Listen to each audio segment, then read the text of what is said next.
This is the TASCAM Mixcast 4 that I've been using for most of my podcasts, and it's easy, it's simple, it's set it and forget it, it has auto gain, but it only has 4 inputs and 4 outputs for headphones and things like that. There are some advantages to this. You have the TRRS system that's built into it. You have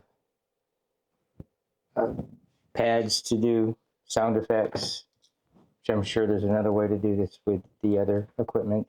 But I'm upgrading, and I have to choose what I'm upgrading to. This is the Allen & Heath CQ-18T. It has 16 inputs, 7, 8, 9 outputs. So if you use the 6, 7, 8, and then there's some auxiliaries you can do out. So I can do auto leveling for up to 16 channels, as opposed to only 8 on the DM3. There are some other little things. It's got built-in Wi-Fi, which I use a lot. Makes it simple to connect my phone to this thing without any Ethernet or internet around, or without an Ethernet cable. The other thing that is most important to me is we go into home system, nope, recording. We go into recording. We have a multi-track recording that I can do internally. This is very important to me. I don't want to have 16 different computers. I use the Yola box to do most of my video productions, especially churches, meetings, funerals, weddings. I want simple stuff, and I want to be able to run everything alone, from the sound to the cameras, and with the mobile apps, that makes it much more possible. The other thing is this has got these little dials are very handy, as are the function keys that let you program what you want to do. It is a very nice little unit. It is tiny. It is smaller, actually, than the TASCAM Mixcast.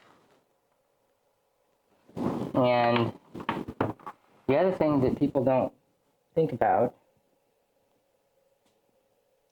I am sometimes in places where I have to set up very fast. I don't have time to run a whole bunch of power lines. So, one thing I've been doing with the Mixcast, the TASCAM, is I've been running it off of V-mount batteries. So this actually says it's got a 12 DC, 12 volt DC, 5 amps. So I can actually take this little monster right here,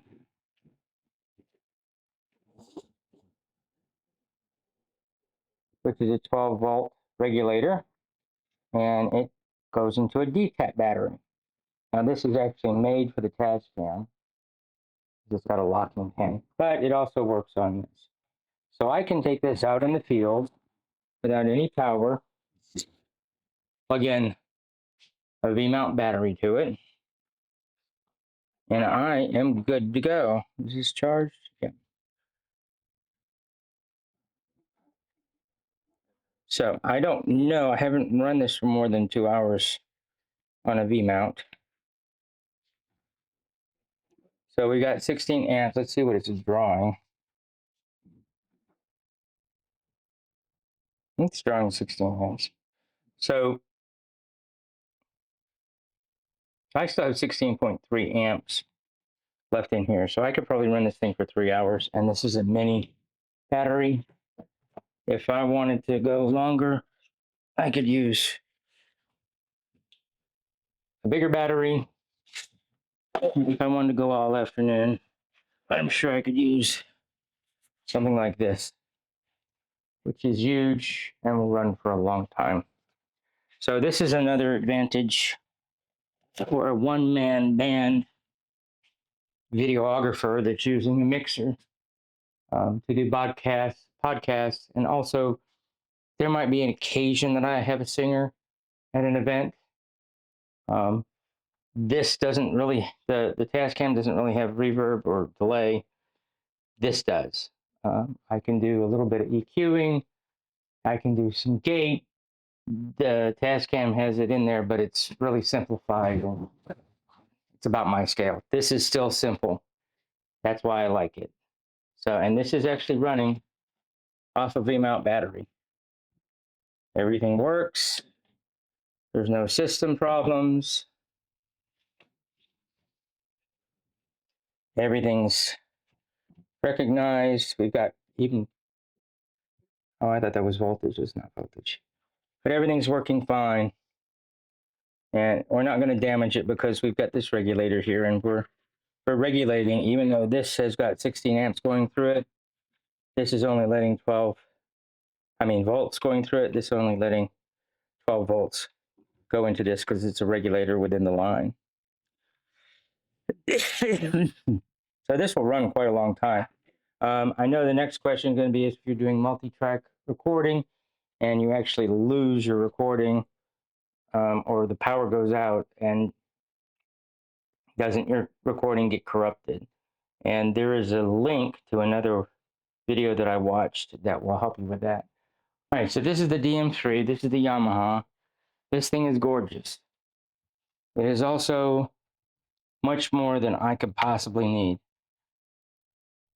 I like this because I have the ability to do all the high pass and the gate and everything else in this way. But the Allen Heath also has a simplified mode that's a little bit more advanced than the TASCAM, but it's not quite as advanced as this. And if I want to dive into this, I can do that with that as well. This also does, I think this is 18 inputs. So if we go into the settings, where's the record?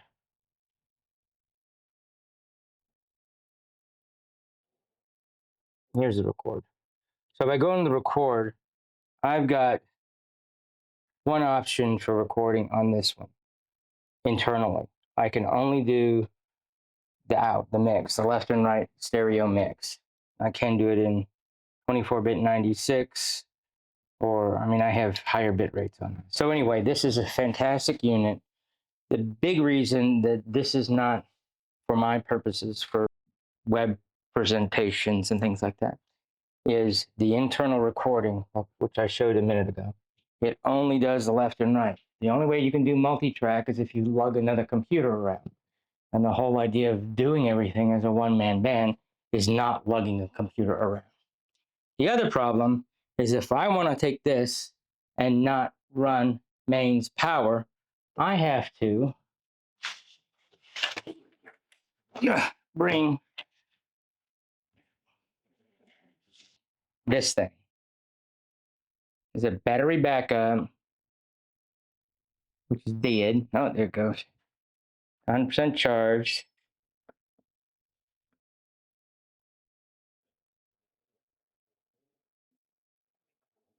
I have to bring this, plug it in, and then turn it on.